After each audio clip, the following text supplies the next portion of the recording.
안녕하세요, 여러분. 시골농부TV에 오신 것을 환영합니다. 도움이 되셨다면 구독과 좋아요 꼭 부탁드립니다. 경기도 외곽의 작은 마을에 사는 이민준 씨는 올해 68살입니다.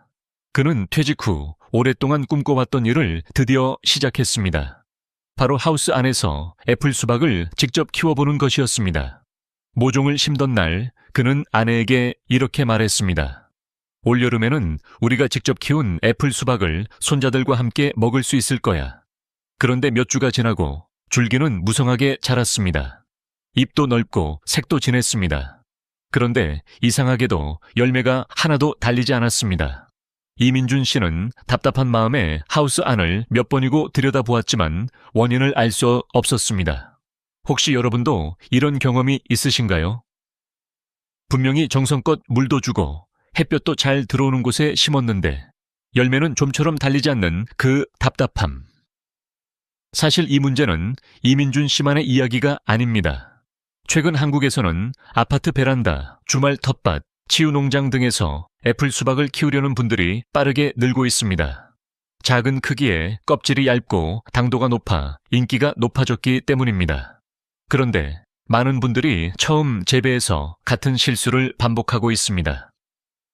오늘 이 영상에서는 그 실수들을 하나씩 짚어드리겠습니다. 단순한 재배 팁이 아닙니다.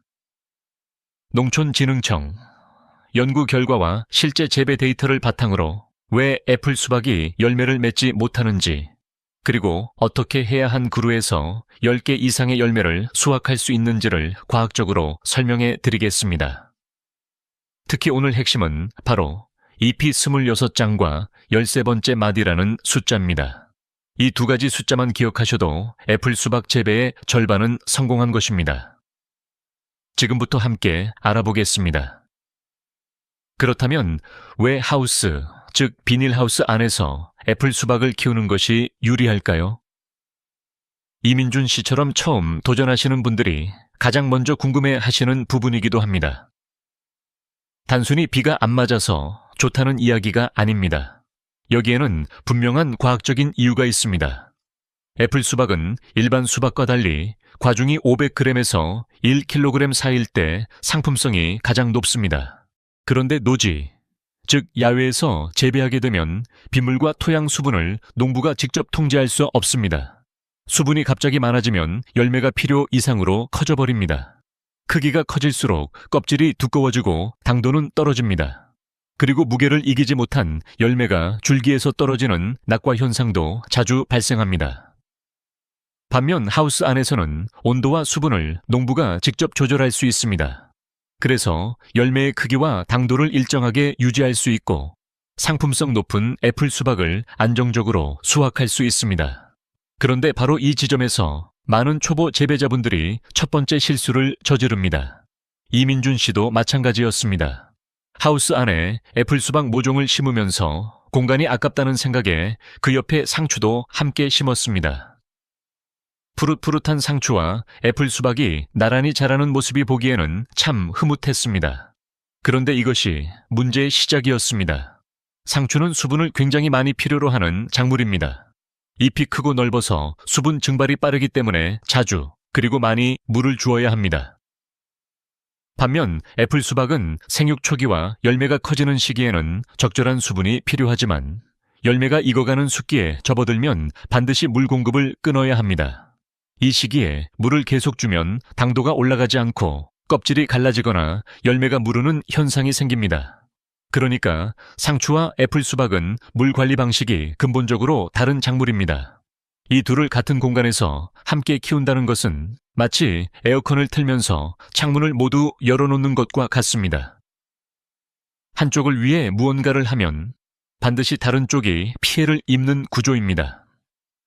따라서 애플 수박을 하우스에서 재배하실 때는 처음부터 공간을 분리하여 심으셔야 합니다.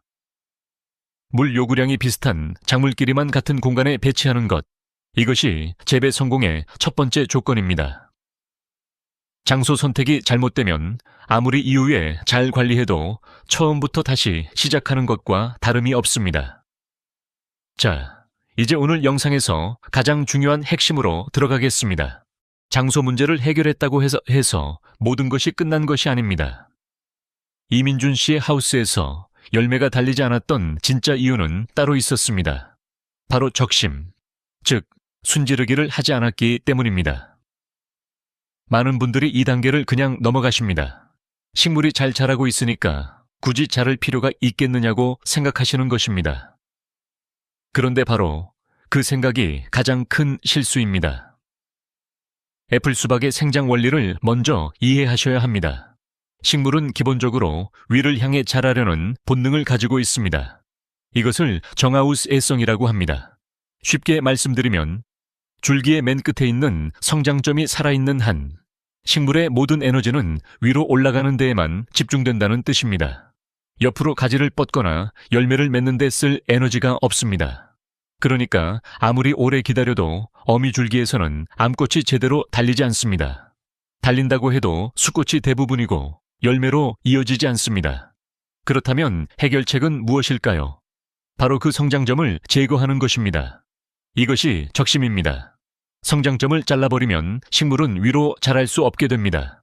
그 순간 식물은 생존 본능에 따라 옆으로 새로운 줄기를 내보내기 시작합니다. 이것이 바로 아들 줄기, 즉 곁순입니다. 그리고 애플 수박의 열매는 바로 이 아들 줄기에서 달립니다. 어미 줄기가 아니라 아들 줄기에서 열매가 달린다는 사실, 이것이 애플 수박 재배의 가장 기본적인 원칙입니다. 그렇다면 언제 잘라야 할까요? 농촌진흥청의 연구 결과에 따르면 적심의 적절한 시기는 본잎 5번째 잎이 완전히 성숙한 상태에서 6번째나 7번째 잎이 막 나오기 시작할 때입니다. 이 시점에 5번째 잎이 위에서 줄기를 잘라주시면 됩니다. 너무 일찍 자르면 아들 줄기가 약하게 나옵니다. 반대로 너무 늦게 자르면 아들 줄기 발생 자체가 늦어지고 전체 수확 일정이 뒤로 밀립니다. 이민준 씨의 경우처럼 11번째 마디까지 자라도록 내버려 두면 이미 적심의 적기를 한참 놓친 것입니다. 여기서 오늘의 첫 번째 핵심 숫자를 말씀드리겠습니다. 바로 26장입니다. 농촌진흥청 실험 결과 애플 수박이 충분한 당도를 가진 열매를 맺으려면 착과 전까지 최소 26장의 성숙한 잎을 확보해야 합니다. 수박은 잎에서 광합성을 통해 당분을 만들고 그 당분이 열매로 이동하면서 단맛이 만들어집니다. 그런데 애플 수박은 일반 수박보다 크기가 작기 때문에 잎의 수가 부족하면 당분이 충분히 열매에 쌓이지 않습니다. 아무리 모양이 예쁘고 크기가 적당해 보여도 잎이 부족하면 맛없는 수박이 됩니다. 그리고 두 번째 핵심 숫자는 바로 13번째 마디입니다. 농촌진흥청 실험에서 아들 줄기의 13번째에서 15번째 마디 사이에서 착과시킨 열매가 평균 당도와 과중 모두에서 가장 우수한 결과를 보였습니다.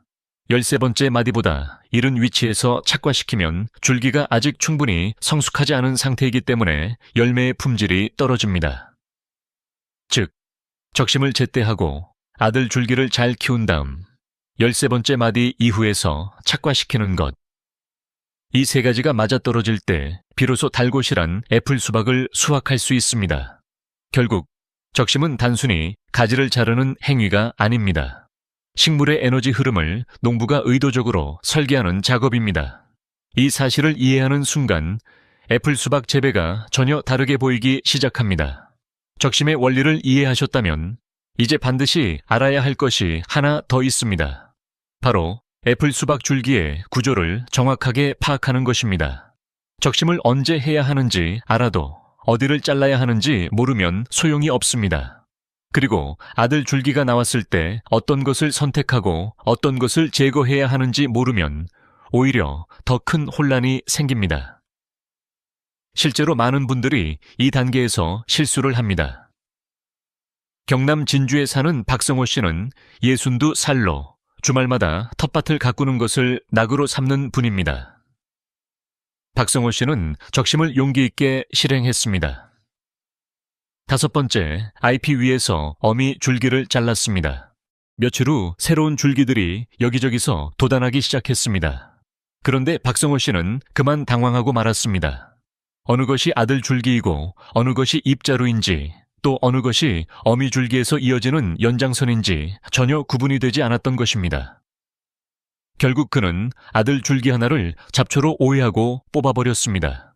그해 박성호 씨의 수확량은 기대했던 것의 절반에도 미치지 못했습니다. 이런 실수를 방지하려면 세 가지 구조를 명확하게 구분하실 수 있어야 합니다. 첫 번째는 어미 줄기입니다. 어미 줄기는 땅에서 곧장 올라오는 줄기입니다. 모종을 심었을 때부터 자라온 원래의 줄기이며 적심을 하기 전까지는 이 줄기가 식물의 중심축 역할을 합니다. 적심 후에는 성장이 멈추거나 매우 느려집니다. 두 번째는 잎자루입니다.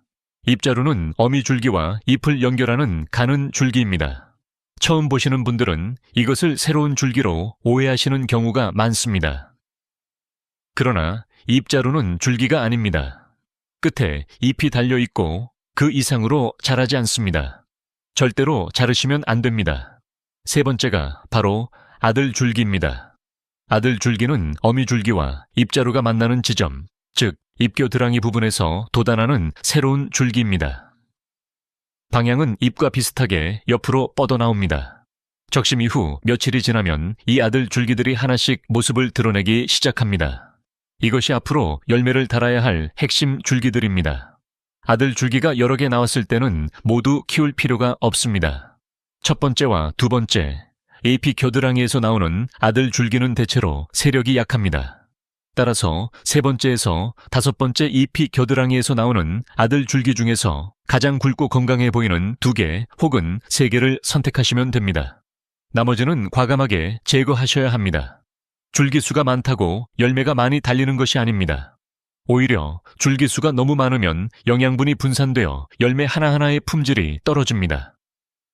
선택과 집중, 이것이 아들 줄기 관리의 핵심 원칙입니다. 박성호 씨는 이듬해 이 원칙을 철저하게 지켰습니다. 세 번째와 네 번째, EP 겨드랑이에서 나온 아들 줄기 2개를 선택하고 나머지는 모두 정리했습니다. 그 결과 그해 여름 박성호 씨의 텃밭 하우스에서는 탐스러운 애플 수박 8개가 주렁주렁 달렸습니다.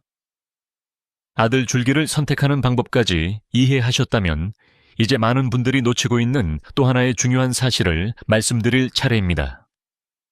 바로 전목묘와 일반묘의 차이, 그리고 적심 이후의 관리입니다. 이 부분을 모르고 넘어가시면 앞서 설명드린 모든 과정을 제대로 실행해도 결과가 기대에 미치지 못할 수 있습니다. 먼저 전목묘에 대해 말씀드리겠습니다. 요즘 시중에서 판매되는 수박 모종은 크게 2가지로 나뉩니다. 하나는 일반묘이고 다른 하나는 전목묘입니다. 일반묘는 애플 수박 씨앗을 그대로 발화시켜 키운 모종입니다. 반면 전목묘는 병충해에 강하고 뿌리 세력이 강한 박에 모종을 대목으로 삼아 그 위에 애플 수박 모종을 접붙인 것입니다. 전목묘는 뿌리가 강하기 때문에 생육이 빠르고 병에 강하다는 장점이 있습니다. 그래서 많은 농가에서 전목묘를 선호합니다. 그런데 전목묘를 재배하실 때는 반드시 주의하셔야 할 것이 있습니다. 대목으로 사용된 박의 뿌리에서 끊임없이 새로운 줄기가 올라온다는 점입니다. 이 줄기들은 박의 줄기이지 애플 수박의 줄기가 아닙니다. 그런데 이 박줄기의 세력이 대단히 강합니다. 만약 이것을 그냥 내버려 두면 박줄기가 토양의 양분과 수분을 대부분 흡수해버립니다. 위에 접붙여진 애플 수박은 영양분을 제대로 공급받지 못해 줄기가 가늘어지고 열매도 제대로 달리지 않습니다. 겉으로 보기에는 식물이 잘 자라는 것처럼 보이지만 실제로는 박만 무성하게 자라고 애플 수박은 점점 약해지는 상황이 벌어집니다. 전목묘를 구분하는 방법은 어렵지 않습니다. 모종의 줄기 아래쪽을 살펴보시면 됩니다.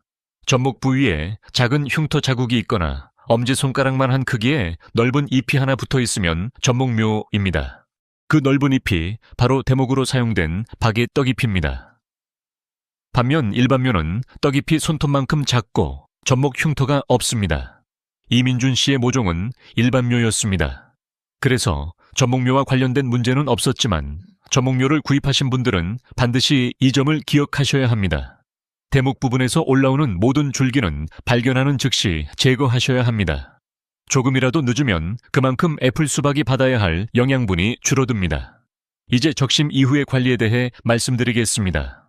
적심을 마치고 나면 대략 열흘 정도가 지났을 때 아들 줄기들이 40에서 50cm 길이로 자라납니다. 이 시점이 아들 줄기를 선택하고 정리하는 적기입니다. 앞서 말씀드린 대로 세력이 강한 2개 혹은 3개의 아들 줄기를 남기고 나머지는 제거합니다.